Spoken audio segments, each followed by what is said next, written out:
ចិនជាប្រទេសដ៏ចំណាស់មួយដែលមានអរិយធម៌ជាង 5000 ឆ្នាំមកហើយពោលគឺអរិយធម៌ចិនបុរាណមានដើមកំណើតនៅតាមបណ្ដោយនៃទន្លេលឿងនិងទន្លេឆាងជៀងដែលនៅក្នុងអំឡុងសម័យពេលនោះគឺយុគថ្មរំលីងនៅក្នុងវីដេអូនេះនឹងនាំអ្នកមកស្គាល់នៅការកកើតនៃខ្សែរាជវង្សចិនដែលបានឡើងសោយរាជ្យលើទឹកដីនៃប្រទេសចិនតាំងពីបុរាណកាលរហូតដល់ខ្សែរាជវង្សចុងក្រោយដែលបានបញ្ចប់នៅក្នុងឆ្នាំ 1912 ជាមួយនឹងការបង្កើតសាធារណរដ្ឋចិនតាមការសិក្សាស្រាវជ្រាវប្រវត្តិប្រទេសចិនគឺមានរាជវង្សជាច្រើនដែលបានកកើតនិងកាន់កាប់ទឹកដីនៅតាមតំបន់រៀងៗខ្លួនបើគេរាប់ទាំងអស់មានចំនួន83រាជវង្សនិងមានព្រះមហាក្សត្រចំនួនជាង553អង្គប៉ុន្តែអ្នកប្រវត្តិសាស្ត្រជាទូទៅគេទទួលស្គាល់ថាមានរាជវង្សធំៗចំនួន11ទៅ13ប៉ុណ្ណោះជាខ្សែរាជវង្សធំៗនិងបានបង្រួបបង្រួមគ្រប់គ្រងទឹកដីប្រទេសចិនមានទំហំធំតាមប្រវត្តិសាស្ត្រប្រទេសចិនគឺត្រូវបានគេបែងចែកជា3សម័យកាលគឺទី1ប្រទេសចិនមុនចក្រពត្តិដែលមានរាជវង្សសៀរាជវង្សសាងរាជវង្សជូវរហូតដល់ឆ្នាំ221មុនគ្រិស្តសករាជទី2ប្រទេសចិនចក្រពត្តិដែលរាប់តាំងពីរាជវង្សឈិនគឺពីឆ្នាំ221មុនគ្រិស្តសករាជរហូតដល់រាជវង្សឈិងក្នុងឆ្នាំ1911ទី3គឺប្រទេសចិនថ្មីគឺរាប់តាំងពីឆ្នាំ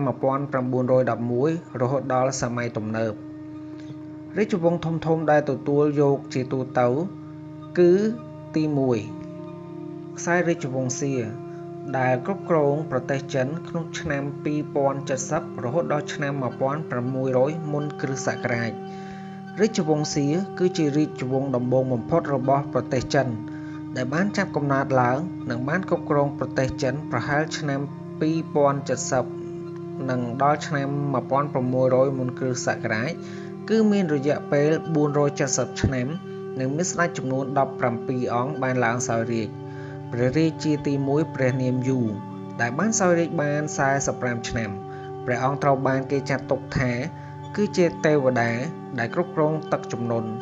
ព្រោះតែទ្រង់បានបញ្ជាឲ្យគេធ្វើនៅប្រព័ន្ធធារាសាស្ត្រចំនួន13ឆ្នាំដែលអាចបញ្ជាបាននៅទឹកជំនន់ដ៏ធំមួយយ៉ាងមានប្រសិទ្ធភាពបំផុតដោយប្រព័ន្ធធារាសាស្ត្រទាំងនោះបានបញ្ជូនទឹកទៅកាន់ជ្រលងភ្នំទន្លេលឿងព្រះរាជាយូក៏ជាវីរបុរសនិងជាអ្នកគ្រប់គ្រងដ៏ល្អដែលរាជធានីរបស់ទ្រង់គឺតាំងនៅទីក្រុងយ៉ាងទ្រង់ក៏ត្រូវបានគេនិយាយថាជាអ្នកដំបូងដែលធ្វើប្រព័ន្ធធារាសាស្ត្រសម្រាប់ស្រោចស្រពដំណាំបង្កើតផលិតផលធ្វើអំពីសំរឹទ្ធនិងកសាងកងទ័ពដ៏រឹងមាំមួយក្រៅពីនោះព្រះអង្គក៏បានបង្កើតយានជំនិះដែលមានកង់រាជវង្សសៀក្រោមការដឹកនាំរបស់ស្ដេចយូប្រហែលមានប្រជាជនជាង 13.5 លាននាក់នេះបើយោងទៅតាមកំណត់ត្រារបស់អ្នកប្រវត្តិសាស្ត្រដ៏អស្ចារ្យមួយឈ្មោះ CG ចំណែកឯព្រះរាជាទី17គឺជាស្ដេចចុងក្រោយនៃរាជវង្សសៀព្រះនាមជាព្រះអង្គត្រូវបានគេពណ៌នាថាគឺជាស្ដេចដែលគ្រប់គ្រងបែបផ្ដាច់ការឃោរឃៅទ្រង់បានធ្វើបាបនិងគៀបសង្កត់ប្រជាជនខ្លួនឯងរហូតដល់មានការបះបោរប្រឆាំងនឹងទ្រង់ដែលដឹកនាំដោយបុរសម្នាក់ឈ្មោះស៊ីលូរាជវង្សសៀក៏បានដើរដល់ទីបញ្ចប់ប្រហែលឆ្នាំ1600មុនគ្រិស្តសករាជទី2គឺរាជវង្សសាងរាជវង្សសាងគឺជារាជវង្សចិនមួយដែលបានគ្រប់គ្រងប្រទេសប្រហែលឆ្នាំ1600ដល់ឆ្នាំ1046មុនគ្រិស្តសករាជដែលស្ថិតនៅតាមបណ្ដោយជ្រលងភ្នំទន្លេលឿងនិងមានរយៈពេល700ឆ្នាំព្រះមហាក្សត្រសោយរាជ្យមានចំនួន31អង្គដែលត្រូវគេបែងចែកជា2សម័យកាលគឺសម័យកាលដើមនិងសម័យកាលចុងរាជវង្សសាងត្រូវបានគេសម្គាល់ថាជារាជវង្សដំបូងហើយគេរកភស្តុតាងតាមបុរាណវិទ្យាដែលមានជាលាយលក្ខណ៍អក្សរវាត្រូវបានគេសម្គាល់ដោយសារការរីកចម្រើនរបស់ខ្លួនក្នុងការចាក់សម្រិទ្ធការសរសេរនៅលើឆ្អឹងទុកជាសិលាចារឹកគណិតវិទ្យាតារាសាស្ត្របច្ចេកវិទ្យាយោធារួមទាំងការប្រើប្រាស់រទេះសេះ ច ចំពោះសង្គម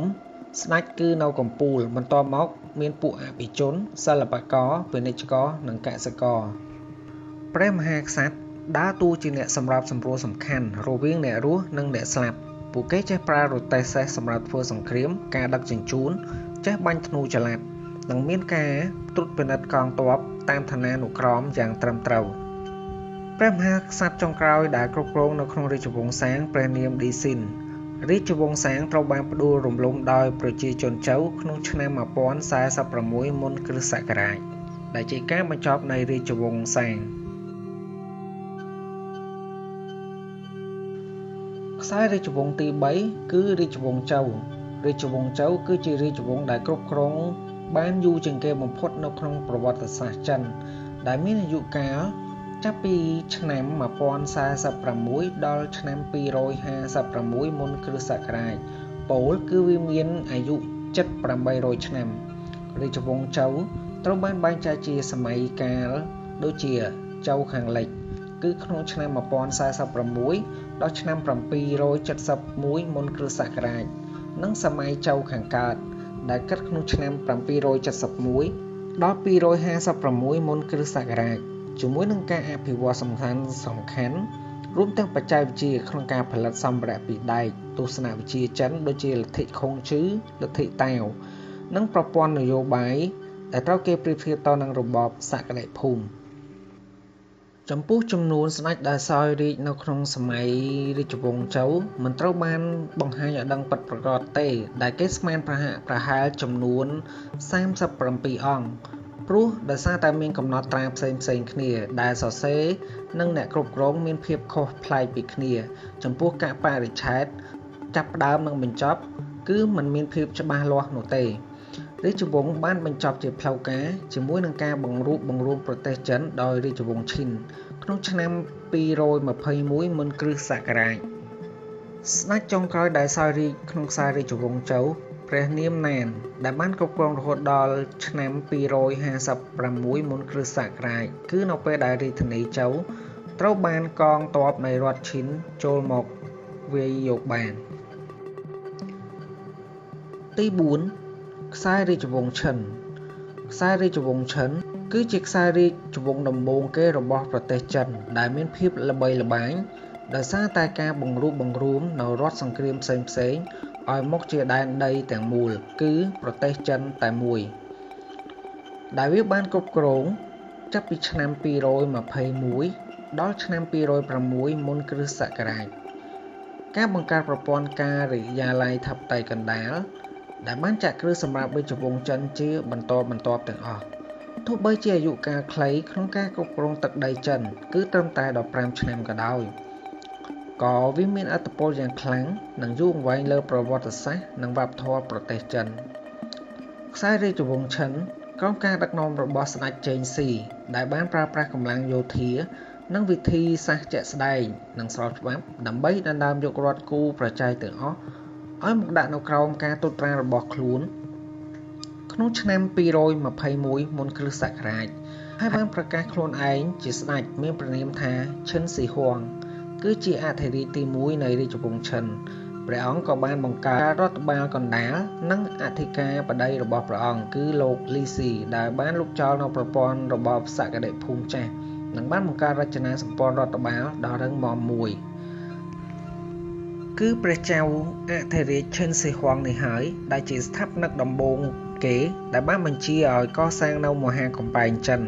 ដែលបានតភ្ជាប់នៅកំពែងការពារដែលសេសសល់ពីរដ្ឋមុនឲ្យជាប់គ្នានិងពង្រឹងសន្តិសុខនៅតាមបណ្ដោយព្រំដែនភាគខាងជើងដើម្បីការពារប្រឆាំងនឹងពួកឈ្លានពានពនេចរក្រៅពីនេះព្រះអង្គក៏បានបញ្ជាឲ្យគេសាងសង់នៅភ្នូដែលមានទំហំពន្ធទីក្រុងមួយសម្រាប់ព្រះអង្គផ្ទាល់ដោយមានកងទ័ពអ្នកចម្បាំងនិងសេះដីឥដ្ឋទំហំមនុស្សជាង 7,000 នាក់យាមការពារដើម្បីការពារ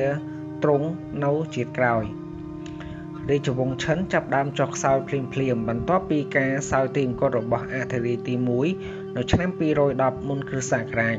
ដែលភាគច្រើនអំពើបះបោរផ្សេងៗកើតឡើងដោយសារតែភាពខុសខើខ្លាំងនៃការគ្រប់គ្រងរបស់ព្រះអង្គឈិនស៊ីហួងដែលបានអនុវត្តនិងយកពន្ធយ៉ាងច្រើន ដែលធ្វើឲ្យមានការអាក់អន់ចិត្តកាលពីព្រះអង្គនៅមានព្រះជន្មរួមផ្សំជាមួយនឹងការបះបោររបស់ប្រជាជនដែលដឹកនាំដោយមេតបម្នាក់ឈ្មោះឈូបាននាំឲ្យមានការដួលរំលំអធិរាជទី2ព្រះនាមឈិនអឺស៊ីដែលត្រូវជាបុត្រព្រះអង្គយ៉ាងឆាប់រហ័សនៅក្នុងឆ្នាំ207មុនគ្រិស្តសករាជដែលនេះគឺជាការបិទបញ្ចប់នៃរាជវង្សឈិនទី5រាជវង្សហានរាជវង្សហានគឺជារាជវង្សមួយដែលគេស្គាល់ថាបានធ្វើឲ្យប្រទេសចិនរីកចម្រើនឬគេអាចហៅថាគឺជាយុគមាសដែលបានគ្រប់គ្រងប្រទេសចិនអស់រយៈពេលជាង400ឆ្នាំនិងត្រូវបានបែងចែកជាពីរសម័យកាលគឺរាជវង្សហានខាងលិចដែលចាប់ពីឆ្នាំ206មុនគ្រិស្តសករាជដល់ឆ្នាំ9នៃគ្រិស្តសករាជជាមួយនឹងរាជធានីនៅឆាងអានរាជវង្សហានខាងកើតគឺរាប់ចាប់ពីឆ្នាំទី25នៃគ្រិស្តសករាជដល់ឆ្នាំ220នៃគ្រិស្តសករាជដែលមានរាជធានីនៅលូយ៉ាងចំនួនស្ដេចដែលបានគ្រប់គ្រងនៅក្នុងខ្សែរាជវង្សហានទាំងមានចំនួន24អង្គដែលមកពីគ្រួសារលីវរាជវង្សនេះត្រូវបានបែងចែកជាហានខាងលិចដែលមានអធិរាជគ្រប់គ្រងចំនួន11អង្គនិងហានខាងកើតមានអធិរាជគ្រប់គ្រងចំនួន13អង្គស្ដេចដែលមានភាពល្បីល្បាញជាងគេគឺព្រះនាមអ៊ូដែលបានគ្រងរាជក្នុងឆ្នាំ141ដល់ឆ្នាំ87មុនគ្រិស្តសករាជ